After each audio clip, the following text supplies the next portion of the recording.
This isn't enough, kid. You know the rules.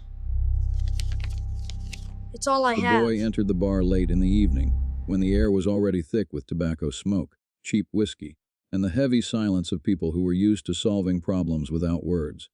In his trembling palm lay 7 crumpled bills, as if they were the last thing he had left in this world. He stopped in the middle of the hall, looked up at the huge men in leather vests, and asked almost inaudibly if anyone was ready to kill his stepfather. And in an instant, the sounds disappeared, the laughter stopped, and even the music seemed to choke from the tension.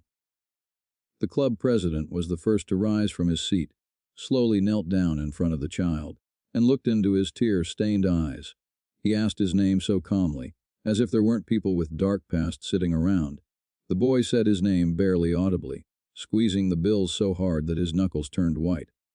And at that very moment, the man noticed bruises, marks of blows, streaks of pain that couldn't have been accidental.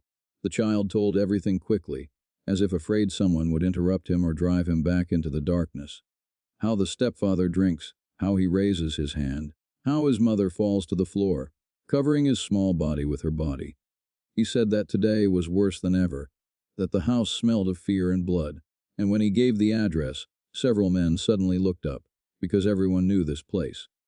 Ordinary people didn't live there, but those who even the police turned their backs on them. One of the bikers headed towards the exit without saying a word, already ready to go. But the president stopped him with one gesture, because he understood the main thing: the child had not come all this way for revenge. He went through it, because he was sure that otherwise someone would die tonight. The boy quietly added that his mother could be killed today. The words did not sound like a cry. They fell into the silence like a cold sentence. At that moment, even the cruelest faces in the room changed, and something dangerous flashed in their eyes. And the decision that would be made next would change the fate of everyone in that bar that night. A man called Doc walked through the door, and the bar immediately became quieter than before. He examined the boy quickly, professionally, without asking unnecessary questions. His fingers carefully touched his ribs, shoulders back, and with each movement Doc's face grew darker. He slowly straightened up and quietly said that the child might have fractures and internal injuries. These words seemed to explode in the air. Someone slammed their fist on the table, breaking a glass. Someone cursed angrily. Someone simply clenched their jaws until it hurt. People who hadn't shown their emotions for years suddenly stopped hiding them. And in those looks there was no longer any doubt, only rage, taut like a rope before a cliff. The boy spoke again, now almost crying, begging for help for his mother. He said that his stepfather was not himself at all today, that there was such anger in his voice, as if he had decided to go all the way. And it was at that moment that sirens began to wail in the distance, cutting through the night with alarming sounds. Several men turned their heads at once, realizing that the sounds weren't coming from their direction.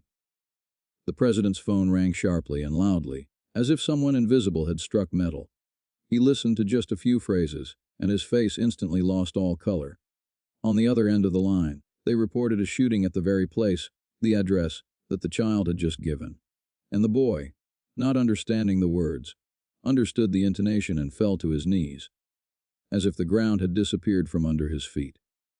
He whispered his mother's name over and over again, while his shoulders shook with terror, and then the president turned sharply to his men and gave an order that no one expected to hear. Everyone rose at the same time, as if they were part of one body, one will, one heartbeat.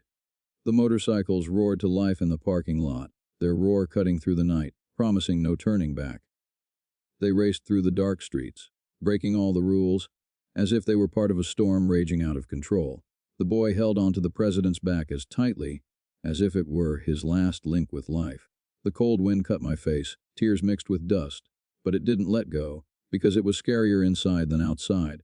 Every turn of the wheel brought them closer to the place from which he had fled, trembling with terror. When they arrived, everything was already bathed in blue and red lights. Police cars stood in a line, ambulances flashed their lights. People crowded at a distance, whispering. The column of motorcycles lined up at the entrance like a dark wall, and tension flared instantly. The policemen's hands moved closer to their holsters, because these people's past spoke louder than any words. The president stepped forward, ignoring the looks directed at him. He said that the child's mother was inside, and his voice sounded hard, like metal. The sheriff, sighing heavily, replied that she was alive, but still under the guard of doctors. At that moment, his stepfather was lying on a stretcher, with blood on his shirt and handcuffs on his wrists. The boy saw him and screamed, not from joy or anger, but from that strange feeling when fear suddenly changes form. They explained to him that a neighbor had intervened, that the shot had stopped the beating, but had not stopped the pain. His mother sat in the police car, shaking with shock, her hands bandaged and her eyes blank, and that's when people appeared whom the boy feared almost as much as his stepfather. Social services announced that the child would be taken away immediately. His mother screamed. He rushed towards her, but was stopped. And at that moment the president took a step forward, covering the boy with his body. Behind him, the others stood one after another, turning into a living wall beyond which there was no turning back. The sheriff realized in seconds that any wrong move would turn this night into a massacre. He raised his hands for silence and ordered everyone to lower their weapons, though no one was sure they would hear him. The hum of tension hung in the air, so thickly that it seemed it could be cut with a knife. And then he said he would try to find another way out before the situation spiraled into abyss. A few minutes later, a woman arrived at the scene, her appearance unexpected. She approached confidently, without fear, as if she knew that no harm would come to her today. It was the president's wife, a nurse known in the city for her impeccable reputation. She quietly said that she had the right to temporarily take the child into guardianship right now. The social worker tried to object, reminding her of the rules and procedures, but the woman calmly asked to check the documents and laws without raising her voice. The pause dragged on, and every second everyone waited to see how it would end.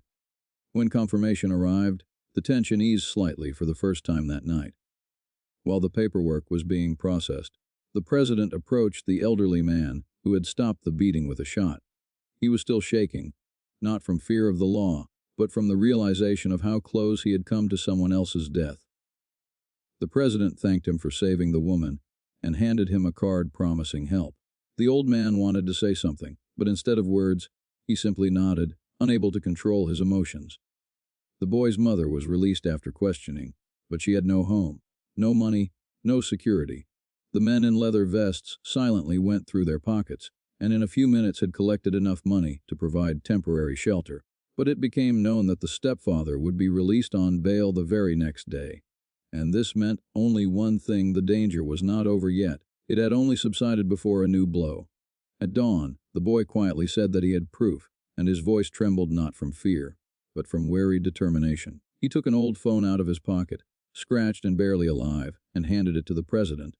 On the screen were videos day after day, week after week, blows, screams, tears, hidden in the memory of a small device.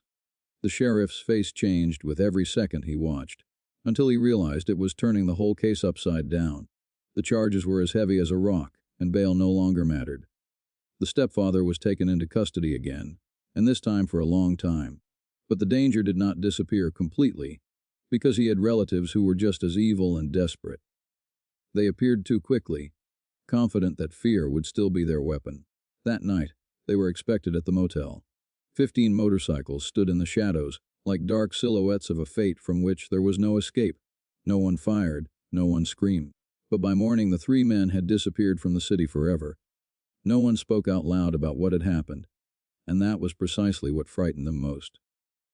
Weeks later, the mother and son moved into a new apartment, where the windows looked out onto the light, not the fear. Men in leather vests would appear nearby if someone stared too long or spoke too loudly. The boy kept his $7 as something sacred, as a symbol of that night when despair turned into protection.